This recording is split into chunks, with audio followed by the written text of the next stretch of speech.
আমরা জিয়া রহমানের সৈনিক। মিটনে বলছিল রাত করবে এখানে করবে ভাই শোষণে, আমাদের শোষণ বাড়ায় দিয়ে গেছে সারা বাংলাদেশে বালু পালায়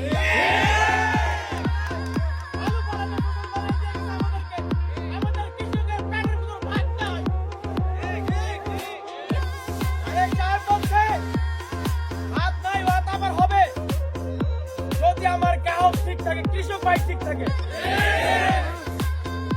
আপনার দেখেন এই যে রূপগঞ্জ রেললাইন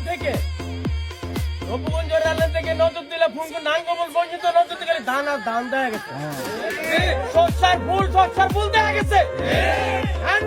যত লোক আসছে খালি গ্রামের ভিতরে বসেছে, গ্রামের চলকে বাড়ি করি কত সুন্দর মহলে কত সুন্দর কৃষি ভাই এরা।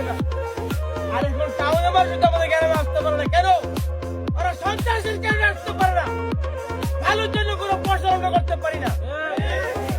আমাদের একটাই অনুরোধ আরেক সাহেবের কাছে আর আমার প্রধানমন্ত্রী খালেদা জিয়ার কাছে। খালেদা জিয়া একটা কথা বলছিলেন, আপনাকে মনে আছে কিনা আমি জানি না, উনি বলছিলেন বাংলাদেশের ভিতরে স্কিমের উপরে এরির পদের ভিতরে কোনো বাড়িঘর হবে না। উনি বলছিলেন সন্ত্রাসী আইসা আমাদের এই খালেদা জিয়ার কথা অমান্য করে রাখছে।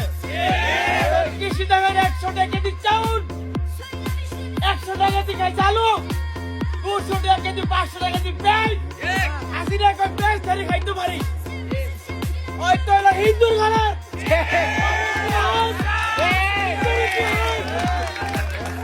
আমাদের তারিখে বলছে না আবার কৃষি চালাই দিব। আমরা পেঁয়াজ করবো, ধান করবো, যত শাক সবজি করবো আমরা সব গ্রাহকের কাছে পৌঁছাই দিব। আমাদের মেইন সমস্যা হইল কাইকার থেকে নবগঞ্জ পর্যন্ত বরফপত্র শীতলা খালদা আমার টিউবের কাছে, আমার অ্যাডভোকেট সাহেবের কাছে, আমার তারেক জিয়ার কাছে আমার আবেদন থাকবো এই খালদা সরানোর জন্য। ওরা বড় বড় সন্ত্রাসরা খাল বন্ধ করিয়া ওরা ব্যবসা করে, এমনই কিনা বলে দা করছে আমরা বলে বাদ নাই, আমরা জিয়া রহমানের সৈনিক।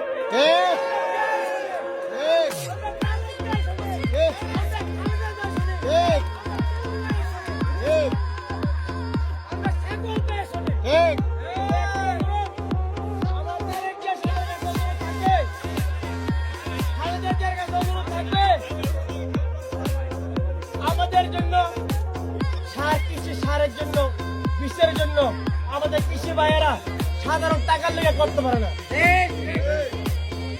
সার হলো 10 টাকা কেজি, 70 টাকা কেজি,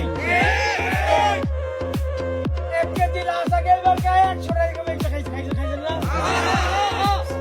আমার 2 লক্ষ টাকা লস হয়েছে এই 2 মাসে। আপনি কই মাসে দেখেন সব পানির ভিতরে বেরোচ্ছে